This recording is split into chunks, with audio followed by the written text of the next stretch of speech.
Welcome to the Cabral Concept, where board-certified naturopath and integrative health practitioner Dr. Stephen Cabral shares how he was diagnosed at the age of 17 with a life-altering illness and given no hope for recovery. It was only after studying and traveling all over the world did he discover how to combine ancient Ayurvedic healing practices with state-of-the-art naturopathic and functional medicine to fully rebalance the body and re-energize it with life. It's time to discover how to get well, lose weight, and finally feel alive again. And now, here's your host, Dr. Stephen Cabral.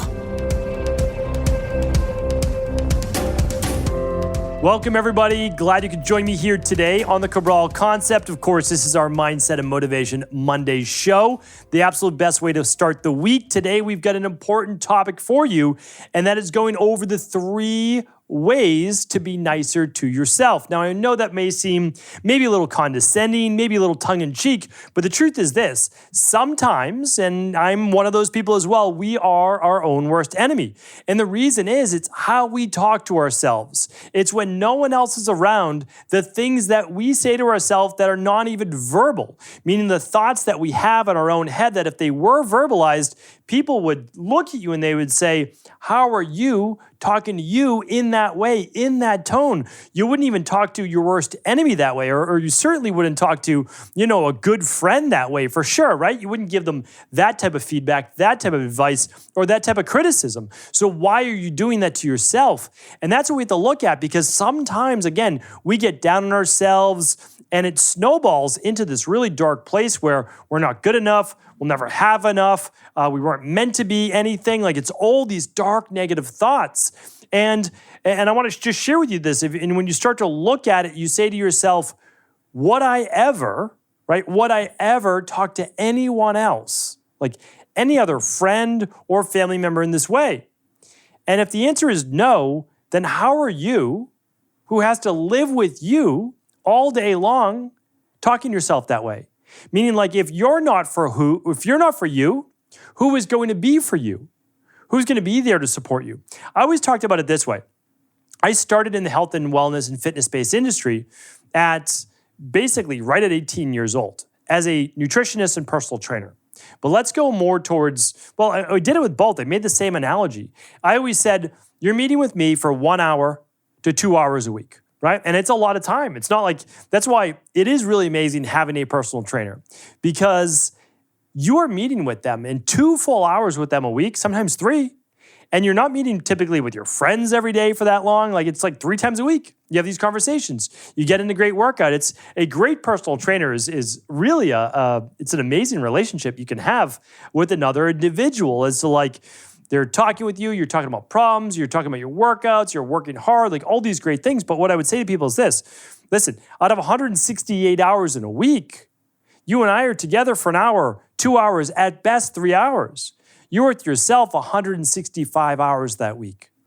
What is the self-talk like, right? What are your decisions like? What are all the small little actions you take during each and every day? Because ultimately, that's what makes the difference. It's all of those small decisions that once added up, okay, that's who you are today. Yeah, there's a couple monumental big decisions in life, there's no doubt about it, but it's all the small decisions that got you to those big decisions in the first place. So people overthink the big life-changing things when they should honestly be focused on the day-to-day. And the day-to-day starts with just making better, smaller decisions. But you can't make better, smaller decisions when you have a lot of negative self-talk. So we need to start here. There's 3 ways. Start with number 1. And I talk a lot about this, but it's becoming self-aware. And in this particular reference, it's talking about, what are you saying to yourself? Now, a lot of us talk to ourselves, but we don't say the words out loud, right?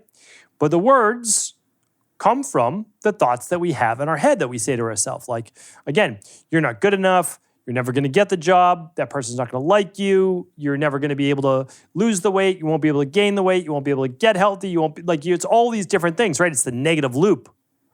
And so what we need to do is first, without judgment, I always say this, without judgment, because we haven't figured it out yet, so we can't start judging. It's there for a reason. The thought's honestly there to protect us. It really is. Like, that's why it's there. That's why the subconscious keeps bringing it up. It doesn't want you to be uncomfortable. It doesn't want you to get hurt. So we have to first say to ourselves this, though: What is that inner voice saying? Write it down. Don't think you can hold on to all these thoughts in your head.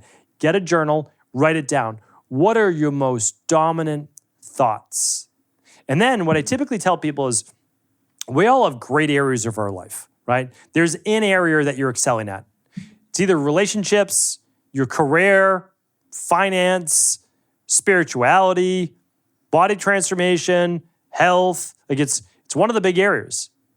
And so good. What are you saying in those areas? Like that's what I like to know. Like, hey, I've worked with so many celebrities, I've worked with so many athletes, I've worked with so many, billionaires. I shouldn't say so many billionaires, maybe a small handful of billionaires, but like they're the exception in an area, meaning like they're the top, not 1%, right? They're the top 0.001%. So what are you saying in that area, right? And we'll get to that in just a moment, but there's a level of confidence.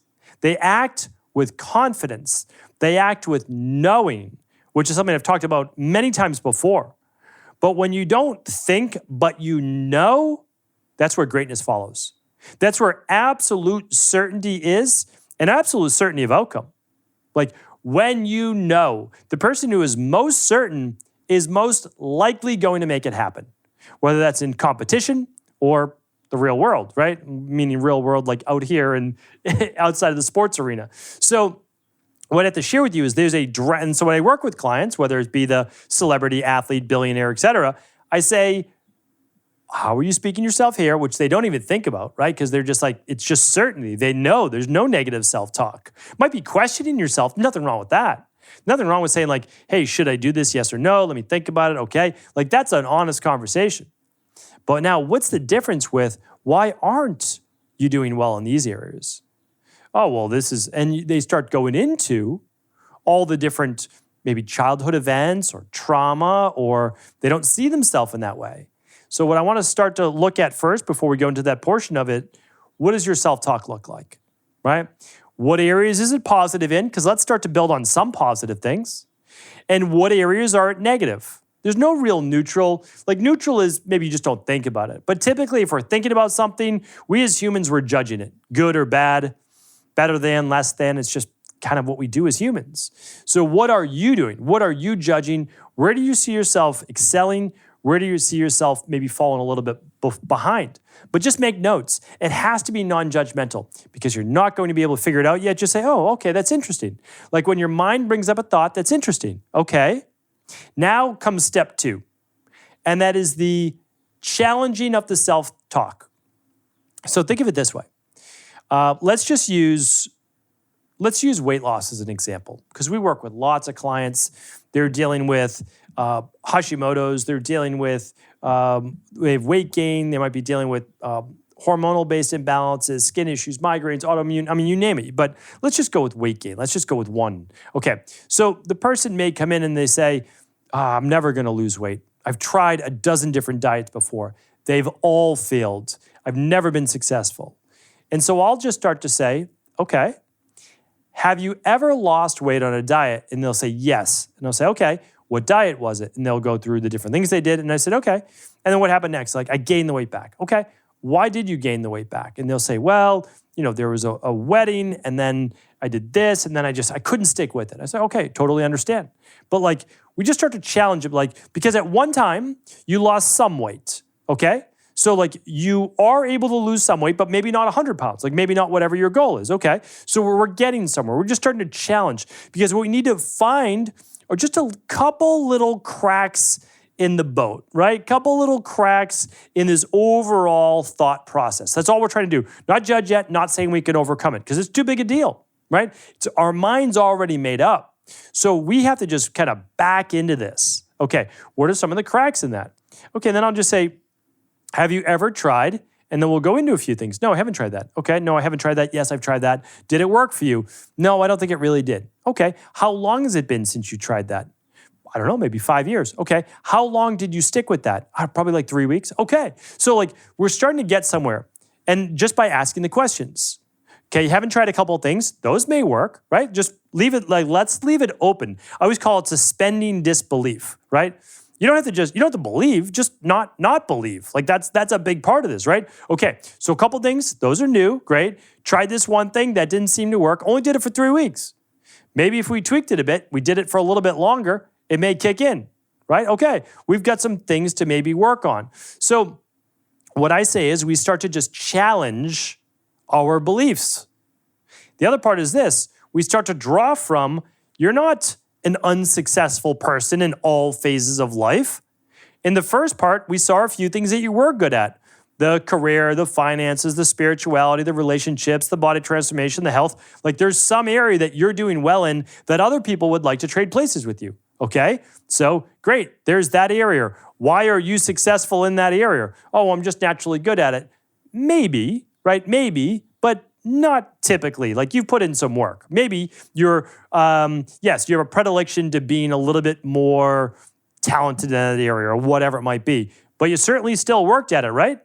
Did you, like, for example, the person, they're working, and let's just go back to the financial analyst. How did you learn to become a financial analyst? Okay, I went to school, and then I got an MBA, and then I started working at, as an intern, and then I became this, that, and then I'm, now a head financial analyst. Let's say the person is. Okay, that to me seems like you followed a formula.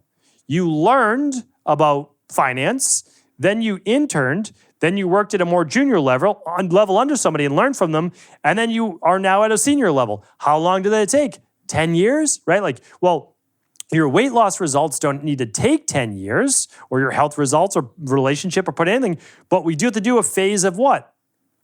Challenging the self-talk and doing what? Saying, I'm successful in this area because I put in the work. I got knowledge on what works and doesn't work.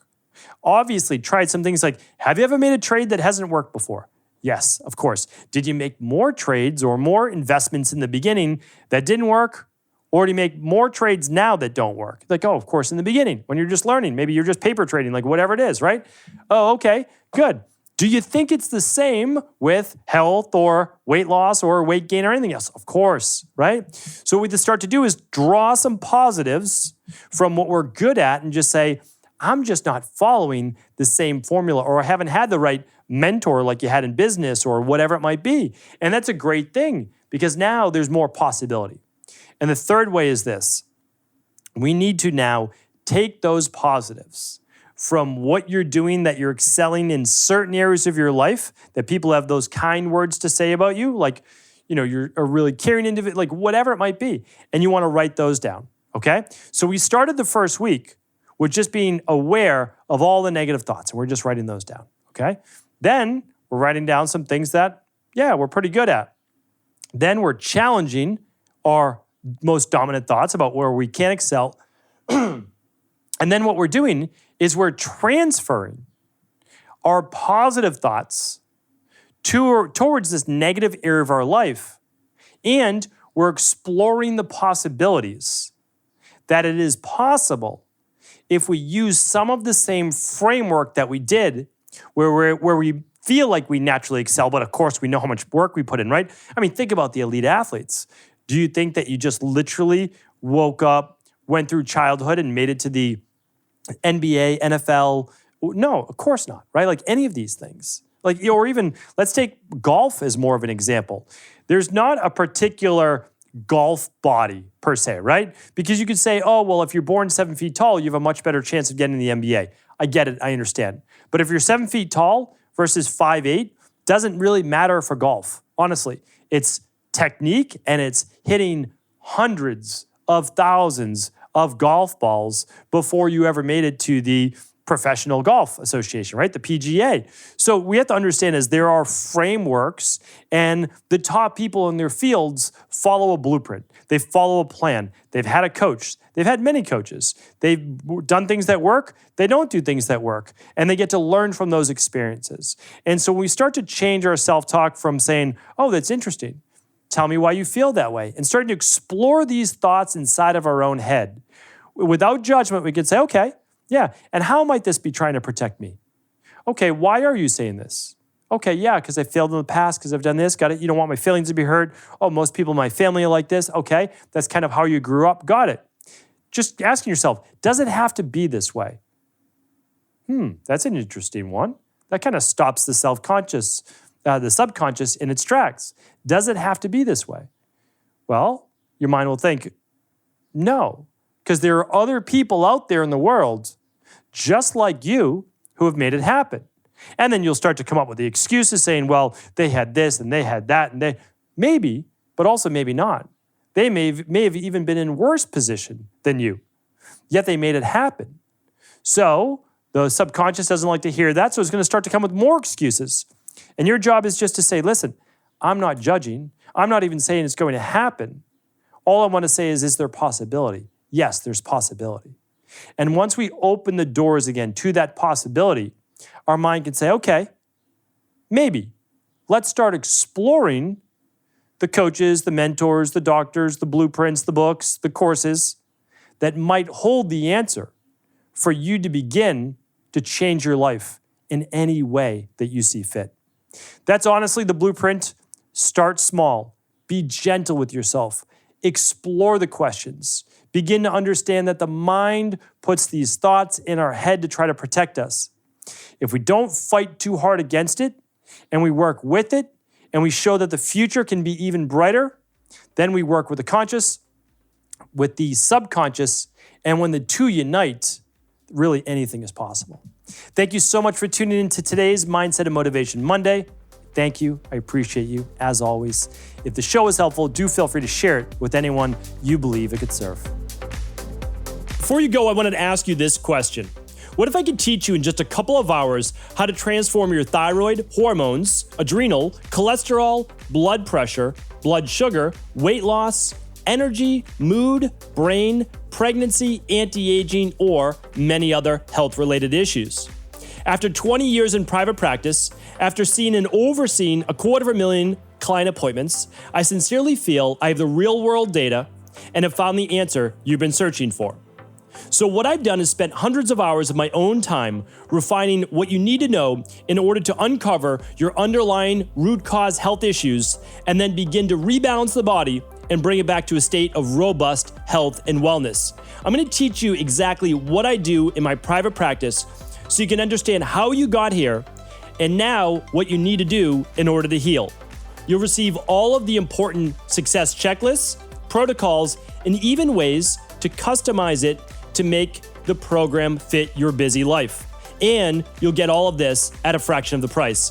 Let me save you the time, money, energy, stress, and frustration of not knowing what to do next. Instead of reading dozens of books on the topic and seeing multiple practitioners, I will condense everything that you need to know in just a few hours of video tutorials that you can watch and listen to anywhere. Together, we will make this healing process an enjoyable one that you can take with you for the rest of your life. I wish you all of the best of health and happiness, and I hope to be able to guide you on your healing journey through my Health Results Accelerators. Simply choose the health imbalance you're currently suffering from, and by the end of today, you'll know what went wrong and how to get well again. I guarantee it. For details, head over now to stephencabral.com/courses.